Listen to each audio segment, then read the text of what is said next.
Assalamu alaikum.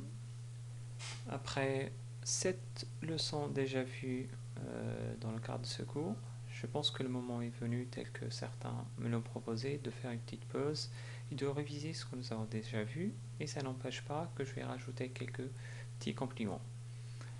Par contre, si vous n'avez pas encore terminé les 7 premiers cours, je vous conseille vivement de le faire avant de suivre ce cours.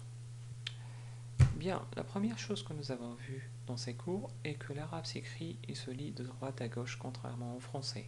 Donc si on voulait écrire par exemple le mot baladun, on écrit d'abord ba, puis la, puis dun. Donc baladun, un pays. Plus généralement, si on voulait écrire une phrase par exemple Faransa, la France, baladun est un pays jamilun, beau. Donc Faransa, baladun, jamilun. Donc on a écrit de droite à gauche.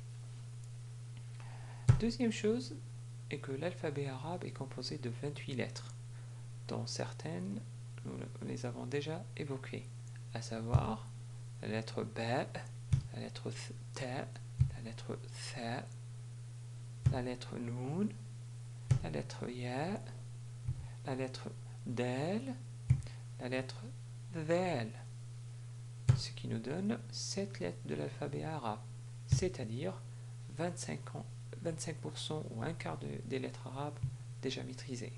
Donc, bravo. La troisième chose à savoir est que les lettres arabes changent de forme d'écriture, enfin, changent un petit peu, selon leur position dans le mot. On distingue 4 formes d'écriture. La forme isolée, la forme initiale, c'est-à-dire au début d'un mot, la forme médiane au milieu d'un mot, et la forme finale, c'est-à-dire à la fin d'un mot. Par exemple, si on voulait écrire la lettre B dans les 4 formes, on obtient ceci. Pareil pour la lettre ta et tha, donc c'est exactement pareil. Mais pour nous, c'est un peu différent, mais juste en forme isolée et en forme finale. Sinon, c'est comme les lettres précédentes. Pour la lettre del et del, on distingue principalement 2 formes d'écriture, car la lettre del ne s'attache jamais à la lettre qui la suit, mais s'attache uniquement à la lettre qui la précède. D'où les 2 formes d'écriture suivantes. Le quatrième concept est le concept des voyelles dans la langue arabe. On distingue 2 sortes de voyelles, les voyelles courtes ou brèves. Ils sont au nombre de 3. La première, c'est al-fatha, comme dans ta, tamrun, des dates. La deuxième, c'est al-dhamma, comme dans bu, bustanun, un jardin. La troisième est al-kasra, comme dans thiyabun, des vêtements. Les voyelles longues, par contre, sont des prolongements des voyelles courtes. Donc, pour prolonger la fatha, on rajoute un alif pour produire le son a, comme dans ba, babun. La voyelle longue prolonge la dhamma pour produire le son ou, comme dans tutun, des fraises. La voyelle longue ya associée à kasra produit le son i, comme dans tinun, des figues. Ajouté à cela, on a aussi dans la langue arabe le concept du soukoun, qui présente un arrêt sur la voyelle ou une absence de voyelle, comme ici dans n, bintun, une fille. Shadda par contre est un doublement de la consonne, où la première procède à soukoun et la deuxième est vocalisée. Ici par exemple, on prononce na, na. Donc, au lieu de na tout court, comme dans banna'un, un maçon. Dernière chose à savoir, en ce qui concerne la vocalisation, est at-tanwin. At-tanwin est un doublement de la voyelle courte en termes d'écriture, mais qui se prononce an quand on a un doublement de la fatha avec un alif, comme dans ban. Il se prononce un pour un doublement de dhamma comme dans tun, avec un doublement de kasra on prononce in comme dans thin. Attention, le tanwin n'est présent qu'à la fin d'un mot, parce que c'est le signe pour dire que le mot est indéfini. Par exemple, le mot baytun est indéfini car il veut dire une maison ou un foyer. Si par contre on voulait le définir ou le déterminer, on rajoute l'article al qui remplace le, la ou les en français, ce qui donne al-baytu, la maison ou le foyer. Dans ce cas-là, on remplace le doublement de la dhamma par une seule dhamma.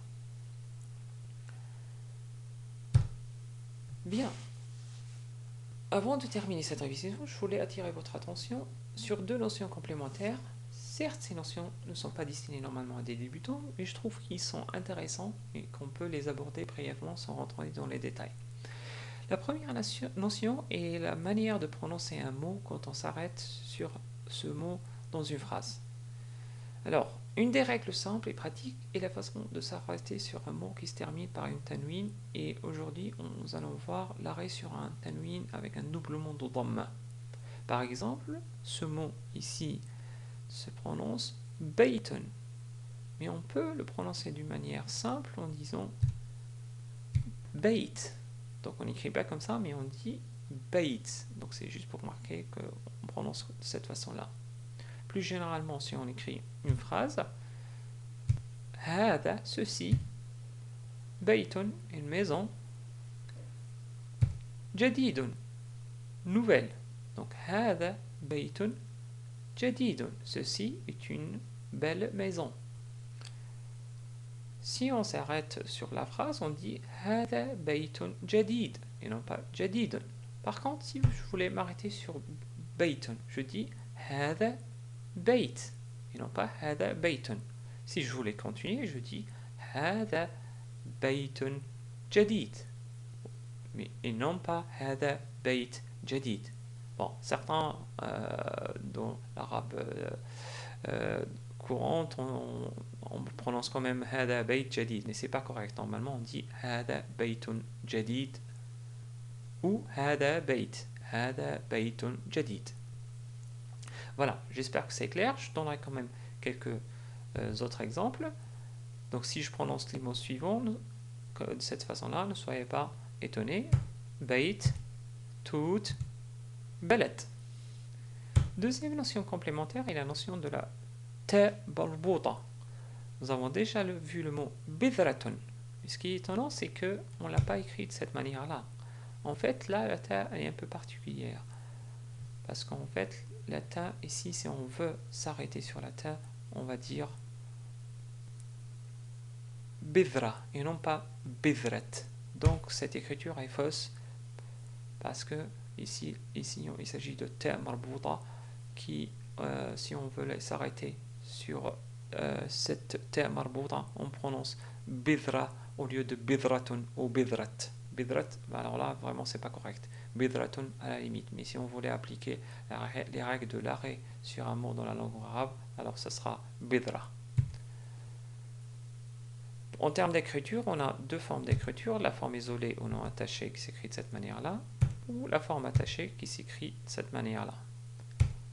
Quelques derniers exemples, donc binayatun ou binaya, un bâtiment, sayyaratun ou sayyara, une voiture, yabaniyatun ou yabaniya, une japonaise. Voilà, on arrive à la fin de cette révision. Pour les notions complémentaires, ne vous inquiétez pas, vous allez les voir en détail plus tard. J'espère vous retrouver dans un prochain cours, Inch'Allah. À bientôt. Et